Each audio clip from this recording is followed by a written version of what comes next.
irmãos alunos da IBD. Nós estamos na série O Evangelho na Real, como o Evangelho se aplica ao nosso dia a dia.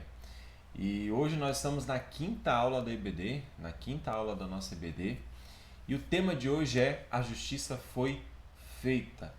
Falaremos mais, estaremos expandindo um pouco mais do assunto sobre a ira de Deus. Essa aula de hoje ela tem uma certa relação também lá com a segunda aula, tá? Onde nós falamos um pouco também sobre a santidade de Deus, o meu pecado é a santidade. Também, como eu já disse, em relação à aula anterior, que a aula anterior trata da questão da ira de Deus, da questão da ira, do juízo de Deus sobre o homem, né? Esse juízo, essa ira que está destinada àqueles que estão sem Deus, estão longe de Cristo, tá bom? Então,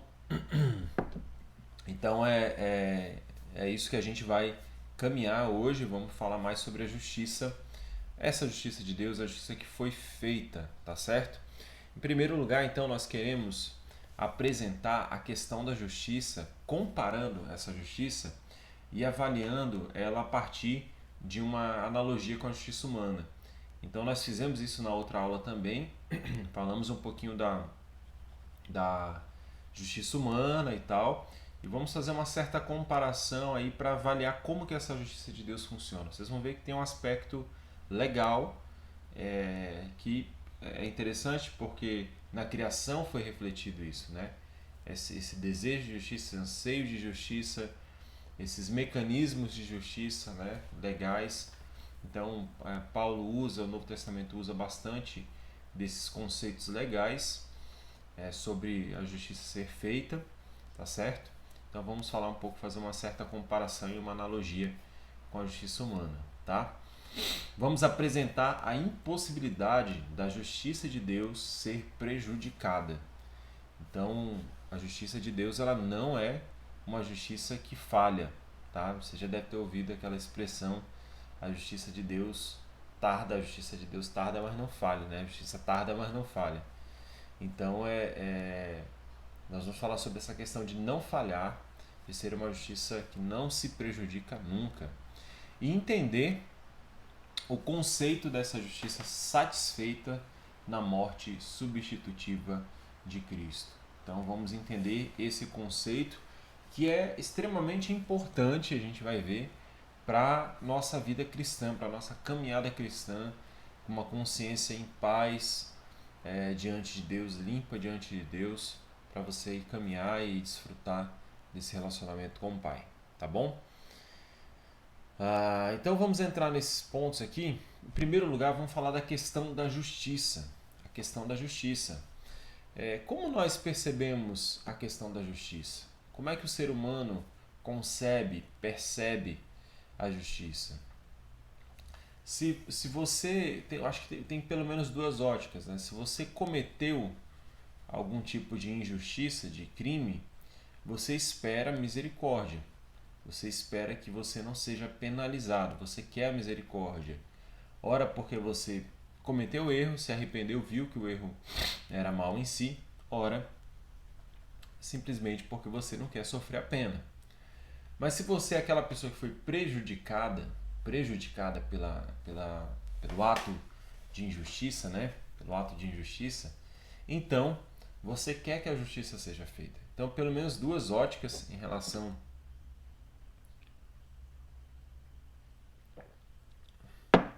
É sempre bom beber uma água, né? Duas óticas em relação à justiça, certo? E imagina só, a gente deu um exemplo na última aula, mas qualquer exemplo serve. Imagina só um crime violento, né? Um crime muito violento aí, e as pessoas são presas, né? São colocadas diante do juízo, né? do julgamento, e lá no julgamento o juiz vai e simplesmente o declara um perdão. Fala, não, você está perdoado e tal, e pode seguir sua vida. Claro que a gente vai ver e vai entender essa questão aí como algo injusto. Por quê? Porque o crime ele tem punições. O crime ele tem que ter as suas punições. Então toda lei ela estabelece, né? Ela estabelece maneiras de cumprir, né? De cumprir essa lei. Estabelece mecanismos que façam com que essa lei seja cumprida. Tá? Então, se a gente vai ver, se houver perdão, misericórdia, provavelmente isso vai perverter a justiça. Se alguém é condenado por algo e ele é simplesmente perdoado, há simplesmente misericórdia, a justiça não vai ter sido feita. Aquele anseio da população por justiça vai continuar. Por quê? Porque a justiça não foi feita, não foi satisfeita, não foi cumprida. Então, aquela sensação vai existir. Por quê? Porque a lei tem punições. Se alguém comete algum crime, ele deve ser punido. É um mecanismo que faz, como eu já falei, cumprir-se a lei. Tá certo? Então há sempre esse dilema, né, entre justiça e misericórdia nas relações de justiça humana. Se houver misericórdia, provavelmente não vai haver justiça. Se houver justiça, não houve misericórdia, certo? Basicamente é assim que acontece.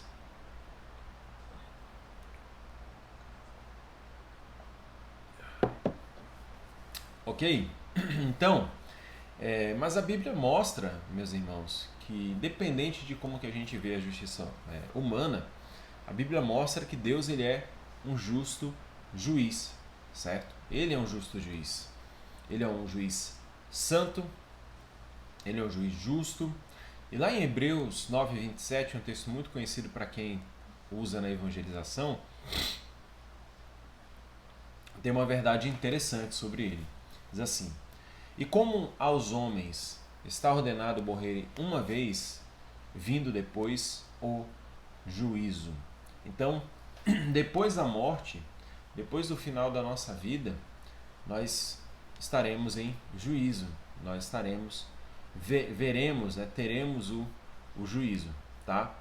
2 Coríntios 5:10, Paulo fala isso em relação, né, referente a Cristo. Ele diz, pois todos nós devemos comparecer perante o tribunal de Cristo, para que cada um receba de acordo com as obras praticadas por meio do corpo, quer sejam boas, quer sejam más.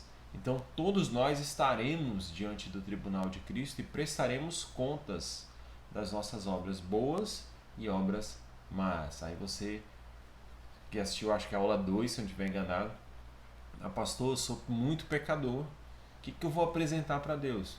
A gente vai falar mais sobre isso hoje, você já deve saber, mas a gente vai falar mais sobre isso na questão da justiça em si, diante desse tribunal. Como é que você apresenta provas a seu favor? Como é que você apresenta provas para ser absolvido diante desse tribunal? Tá certo? E os céus proclamam a sua justiça, pois o próprio Deus é juiz. Lá no Salmo 50, verso 6. E os céus proclamam a sua justiça, pois o próprio Deus é juiz. Tá bom? Então, quanto à justiça de Deus, a justiça de Deus ela é certa em primeiro lugar. Você já ouviu a expressão que diz a justiça de Deus é tarda, né? Tarda, mas não falha. Isso porque Deus age no momento certo. Então aquele entendimento, aquela percepção nossa de que está demorando, não, é porque Deus age na sua justiça, com sua justiça no momento certo, na hora certa, no tempo perfeito, tá? Então ele é paciente, ele é longânimo.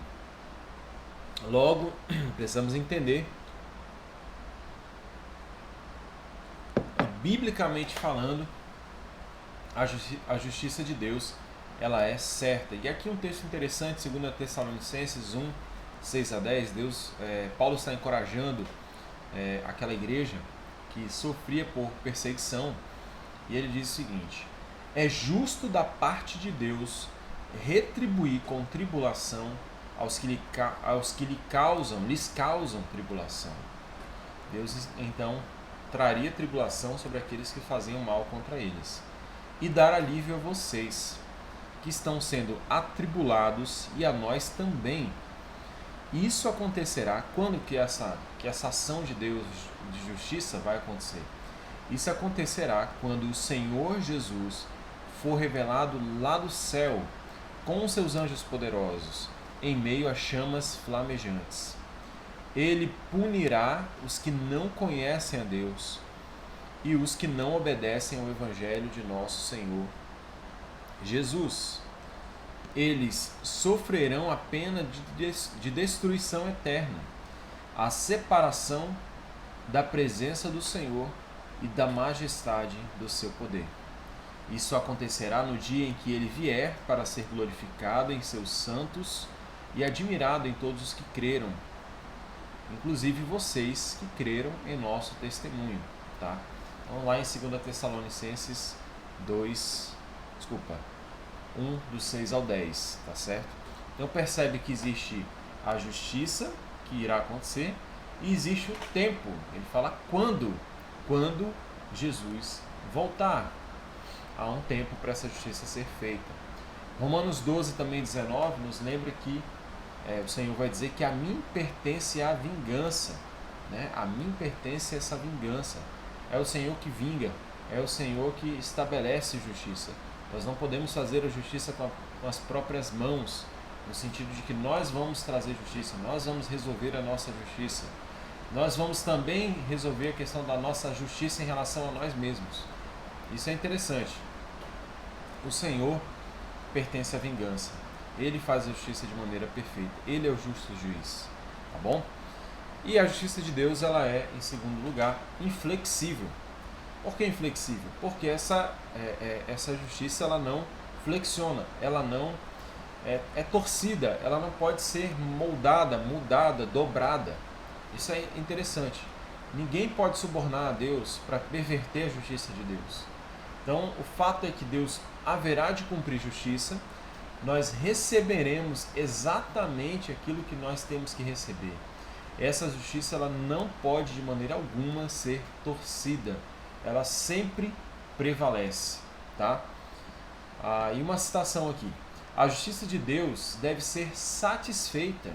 Caso contrário, seu governo moral seria prejudicado.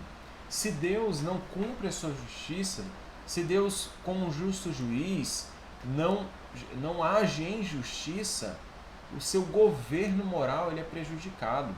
Deus ele é perfeitamente moral, ele é santo. Então ele simplesmente perdoar um criminoso, né, sem ter um meio de cumprir essa justiça, um meio legal de estabelecer justiça que de maneira justa, porque essa justiça ela deve ser satisfeita.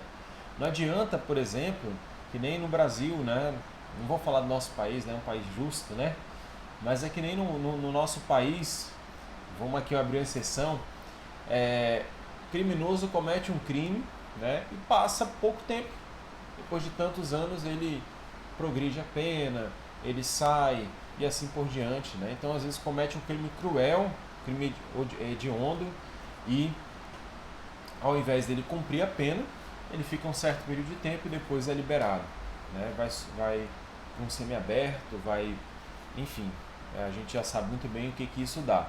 Então mas foi feita justiça? Foi feita justiça, mas será que essa justiça foi satisfeita? Será que foi feita justiça à altura do crime? Isso é um outro aspecto da justiça humana que a gente precisa olhar e entender que na justiça de Deus não ocorre. A justiça de Deus, quando ela é feita de maneira que satisfaz toda a justiça, satisfaz exatamente aquilo que deveria ter sido feito, aquilo que deve ser feito é feito na justiça de Deus. Deus não pode simplesmente também perdoar, por exemplo, e não fazer a justiça que deve ser feita. Nem não cumprir a justiça de maneira perfeita, plena, nem simplesmente perdoar e deixar a justiça,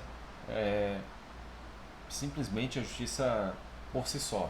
Né? Eu perdoo e acabou, deixa isso para lá, né? Bota para baixo do tapete. Não é assim que funciona com Deus. Deus é santo, justo, um justo juiz. Do contrário, a sua moralidade, a sua santidade, ela pode ser prejudicada. O seu governo santo seria colocado em xeque, seria colocado em crítica. E não é assim com Deus, tá? Em segundo lugar, então, meus irmãos, como que essa justiça é feita? Porque a gente viu agora essa realidade. Deus tem que fazer justiça de maneira perfeita. A justiça precisa ser feita. Deus não pode simplesmente perdoar criminosos, pecadores, sem cumprir justiça. Não, eu perdoo você, tá bom. Vai lá, fica em paz. E tá tudo bem. Então tem que ter um meio de justiça. Deve haver um meio de justiça. E o próprio Deus estabeleceu os seus meios de justiça. E aí foi o que nós falamos na última semana, que é a reconciliação da misericórdia e da justiça, coisa que é impossível para a justiça humana. Deus ele conseguiu estabelecer justiça e misericórdia ao mesmo tempo, compaixão e a justiça ao mesmo tempo, tá? Então, como que essa justiça é feita? A justiça é feita, em primeiro lugar, através de penalidade. Nós já vimos isso. Então, toda lei ela tem sanções penais, ela tem formas de cumprir, fazer cumprir a lei. Tá? A lei de Deus ela também tem as suas penalidades para que essa justiça seja feita. E essas penalidades elas precisam ser aplicadas caso alguém infrinja essa lei. É que nem no esporte, no futebol, por exemplo. Né? O futebol tem lá o cartão amarelo, o cartão vermelho. Então, se o jogador comete uma falta leve, ele vai sofrer um cartão amarelo, que já é uma punição, certo? Se ele comete outra falta média, né, de média para grave, ele pode tomar outro cartão amarelo, e assim, tomando 2 cartões amarelos, ele vai ser expulso do jogo.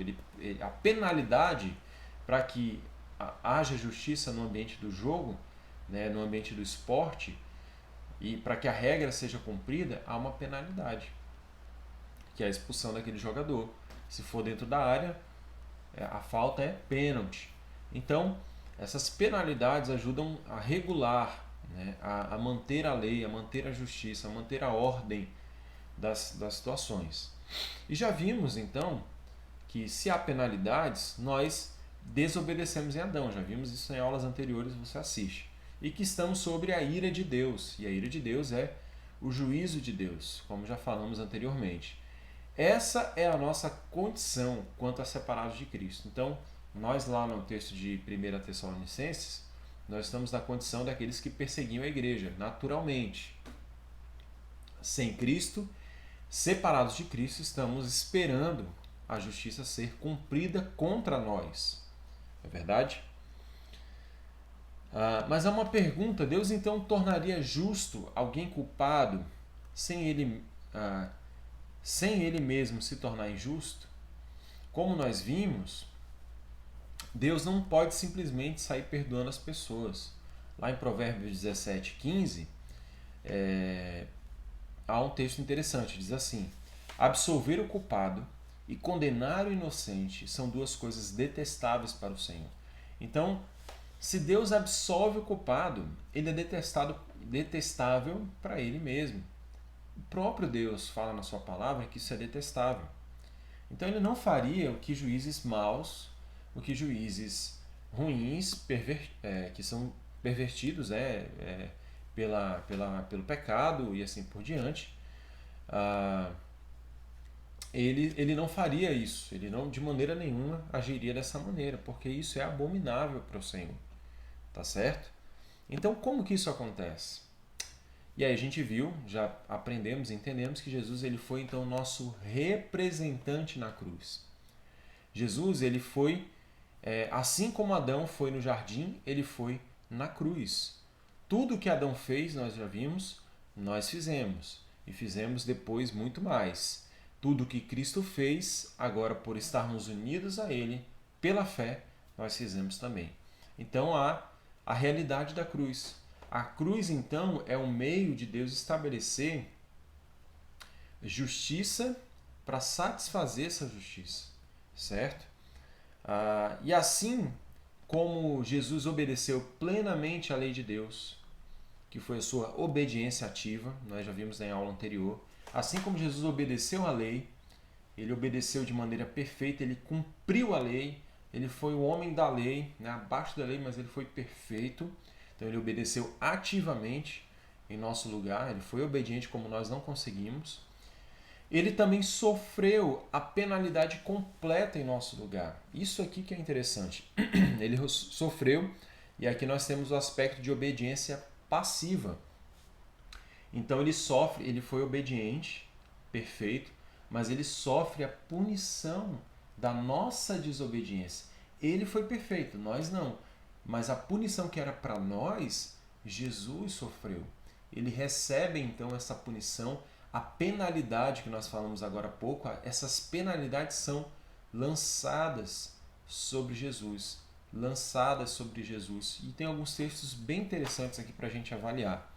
O primeiro deles a gente já conhece, que diz o seguinte: Isaías 53:5 diz: Mas ele foi ferido por causa de nossa rebeldia e esmagado por causa de nossos pecados. Sofreu o castigo para que fôssemos restaurados e recebeu açoites para que fôssemos curados. Isaías 53:5. Então ele sofreu para que nós pudéssemos ser curados. Ele foi esmagado para que nós pudéssemos ser restaurados. Ele recebeu açoites para que fôssemos curados. Olha que interessante. Ele sofre no nosso lugar. Então, em nossa união, né, com Cristo representativa, Jesus cumpriu completamente, cabalmente a lei. Ele assumiu nossa culpa pela desobediência. Então, Jesus ele toma a nossa culpa pela desobediência. Tá? E esse aqui é importante dizer que esse é o meio de Deus cumprir a justiça e exercer misericórdia. Nós já falamos. Então ele assume, ele diz: eu assumo a culpa deles. Eu posso pagar o pecado deles, porque apenas Deus poderia fazer isso. Apenas um homem-Deus teria condições, um homem comum não, mas um homem-Deus teria condições de sofrer o pecado de todos aqueles que deveriam ser perdoados. Então ele assume a culpa e ele paga integralmente esse preço. É isso que o Novo Testamento aponta. Ele faz justiça como nosso substituto. Então há um aspecto interessante. Jesus ele se torna o nosso substituto. Ele morre, ele obedece por nós e ele sofre as penalidades por nós dessa lei da nossa desobediência. Tá? Gálatas 3,13 diz assim: Cristo nos redimiu da maldição da lei quando se tornou maldição em nosso lugar. Olha como é que o texto fala. Ele diz que Jesus se tornou maldição em nosso lugar, pois está escrito: maldito todo aquele que for pendurado num madeiro. Essa expressão que Paulo usa aqui, maldito todo aquele que for pendurado no madeiro, se encontra lá em Deuteronômio 21:23 e se referia a pessoas que cometiam crimes e eram mortas, né? Eram colocadas no madeiro como maldição, refletia uma maldição, mas eles eram mortos ali para que a terra não fosse amaldiçoada.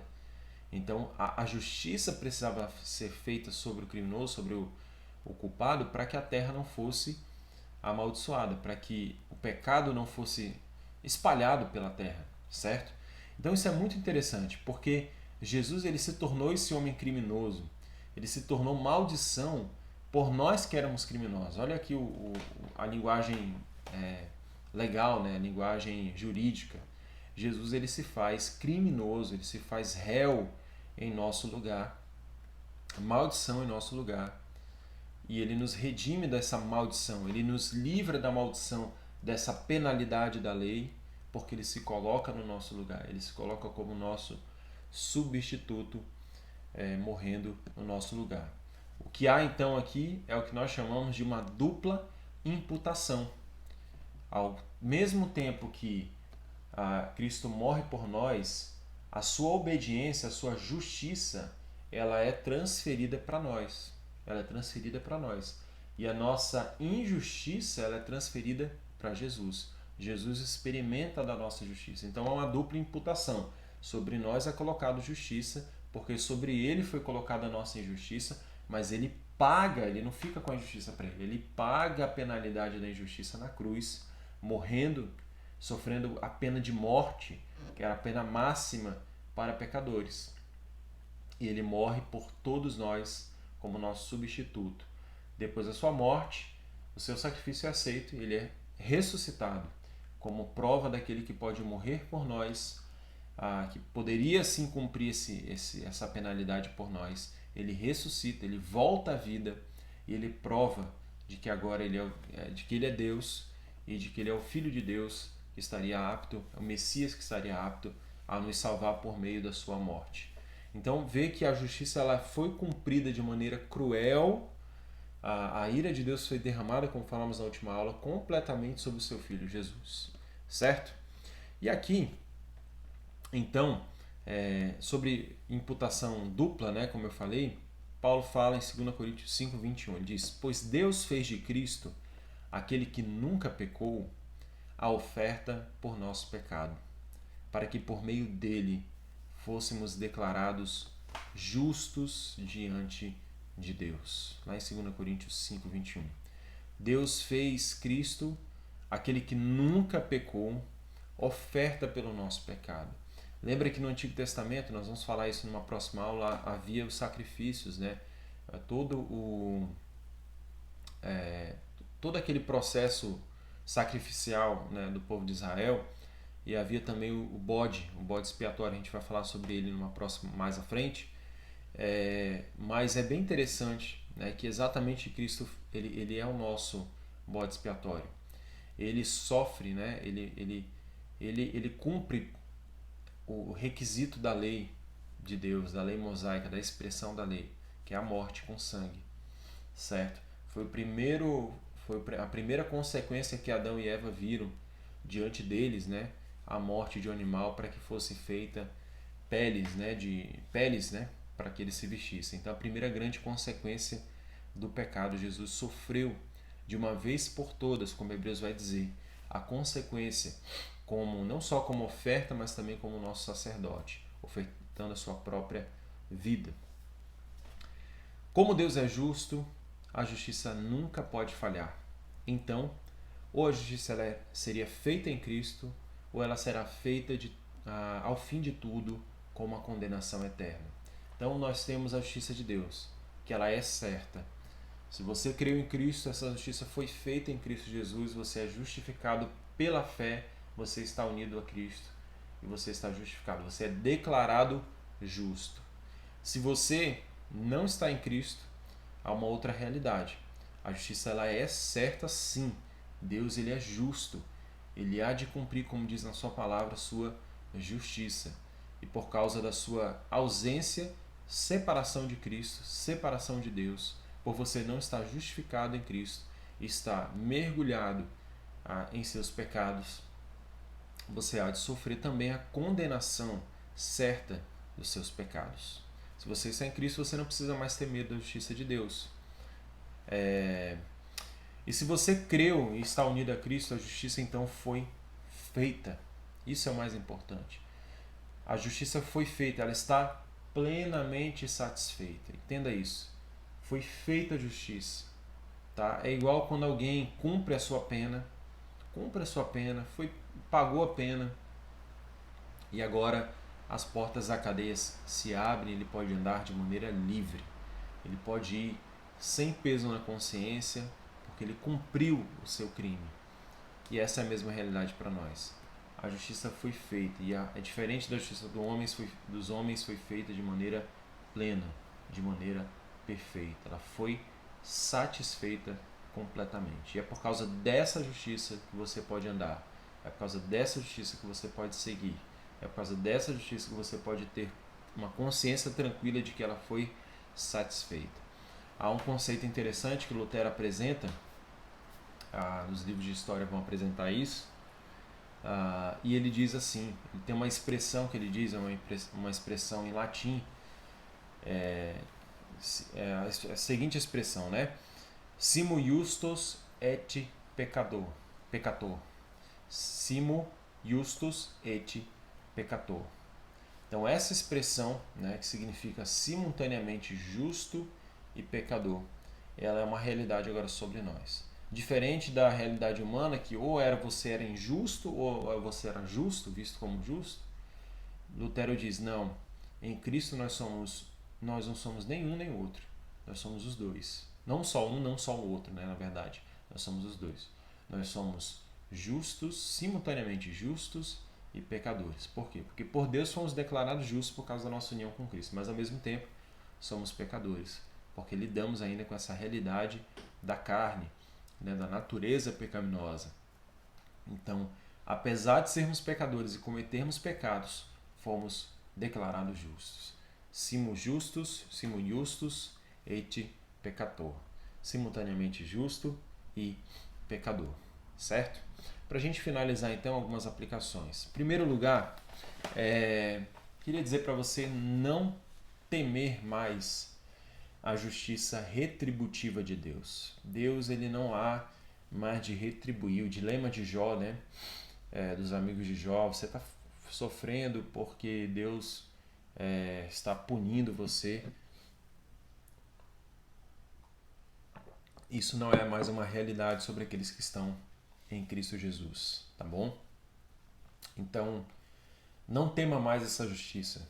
Tenha paz. Se você creu, confiou no sacrifício de Cristo, Romanos 10:9 diz que se com a tua boca confessares que Jesus é o Senhor e crer no teu coração que Ele ressuscitou dos mortos, será salvo. Se você confessou a Cristo publicamente, se você creu em Cristo de todo o seu coração, e lembra, né, que a questão do Evangelho não é o tamanho da sua fé, não é o quanto de fé, de muita fé você tem. É que nem uma analogia da ponte. Imagine duas pontes. Na primeira ponte é uma ponte frágil e a segunda ponte é uma ponte forte. E aí você tem uma pessoa que tem uma fé muito forte e que fala, eu tenho muita fé, eu tenho muita confiança, vou atravessar pela ponte frágil. E ele atravessa pela ponte, a ponte cai. Imagina uma pessoa que tem a fé fraca e vai pela ponte forte, certo? Morrendo de medo de cair da ponte também, morrendo de medo, e ela não sabe que a ponte é forte, vai morrendo de medo, mas ela mesmo com medo, ela mesmo insegura, com uma fé pequena, ela atravessa a ponte, porque ela depositou a sua fé no lugar certo. A ponte é forte. E o que faz a trajetória ser segura não é a fé da pessoa, mas a ponte em que ela está andando. Jesus, então, é o nosso caminho seguro. E se você confiou em Cristo Jesus, você está seguro. O processo de crescimento, de amadurecimento na fé é algo que Deus vai fazendo, o Espírito Santo vai produzindo em você. E conforme você vai crescendo na palavra, conforme nós vamos caminhando. Tá bom? Então, quando falhamos, temos a tendência de pensar Deus é justo em me mandar para o inferno. Não é? Mas essa ideia está biblicamente errada, porque a justiça já foi satisfeita em Cristo. E pela fé estamos unidos e somos vistos como justos. Então, se você falhou, tem falhado, peca, você não pode pensar Deus é justo, Deus seria justo se eu não estivesse sem Cristo em ir para o inferno. Mas se eu estou em Cristo, não é mais justo porque a justiça já foi feita. Tá bom? Segundo lugar, não aceite também as acusações de Satanás contra você. Somos o tempo todo acusados por Satanás pelas mentiras, certo? Não aceite. Do contrário, tome posse da verdade de que a justiça foi feita em Cristo. E o tome posse aqui não é mandar, que nem o pessoal diz, não. É que a palavra de Deus já te deu. Ela já diz que você está justificado em Cristo Jesus, então use essa verdade ao seu favor exatamente contra as investidas de Satanás. Do contrário, ela nunca teria sido feita. Ou a justiça foi feita por você, ou ela não foi. Tá? Então, se ela foi feita, você está justificado por Deus em Cristo Jesus. Não permita que o acusador o acuse de crime algum, porque já foram todos pagos na cruz. Tá certo? Então, justificar significa declarar justo. Não significa tornar justo. Quando Deus nos justifica, Ele declara que algo é verdadeiro sobre nós do lado de fora. Ele declara que somos justos à vista da sua lei. Uma frase aqui de Charles Leyre. Tá? Então, Deus nos declarou justos. E Ele nos vê perante a sua lei como justos por causa da justiça de Cristo. E por último, lembre-se, aqui nós temos misericórdia e justiça muito presentes. Romanos 11:3 diz que como são grandes as riquezas, a sabedoria e o conhecimento de Deus. É impossível entendermos suas decisões e seus caminhos. Se alegre com a misericórdia de Deus. Se alegre com a graça de Deus. Se alegre com a justiça feita em Cristo. Foi doloroso, foi horrível, foi horroroso, foi angustiante, foi cruel o que Cristo sofreu por nós por conta da gravidade do nosso pecado. Mas ao mesmo tempo justiça foi feita, amor, graça e misericórdia foi derramado. Então se alegre porque Deus fez isso por causa dos seus, porque Ele queria justificar, expiar de maneira perfeita, trazendo justiça e sendo misericordioso com aqueles a quem Ele ama, aqueles a quem Ele escolheu amar, certo? Então se alegre com a grande misericórdia inexplicável, como nós lemos no texto agora, a sabedoria, as riquezas insondáveis de Deus. Como são grandes e insondáveis. Nós não sabemos por que Deus nos ama. Nós não sabemos qual foi a razão de Deus olhar para nós e falar, eu vou dar meu filho por eles. São insondáveis o conhecimento de Deus e os seus caminhos e decisões impossíveis de serem entendidos completamente. Então, se alegre simplesmente porque Deus derramou, Deus provou amor, Deus manifestou misericórdia por nós. Viva abaixo dessa misericórdia. A justiça foi feita em Cristo Jesus para que você viva uma vida em paz, uma vida que celebra essa graça, celebra essa misericórdia, reflete essa graça na sua vida. Deus abençoe e nós encerramos por aqui. Até a próxima aula. Um abraço.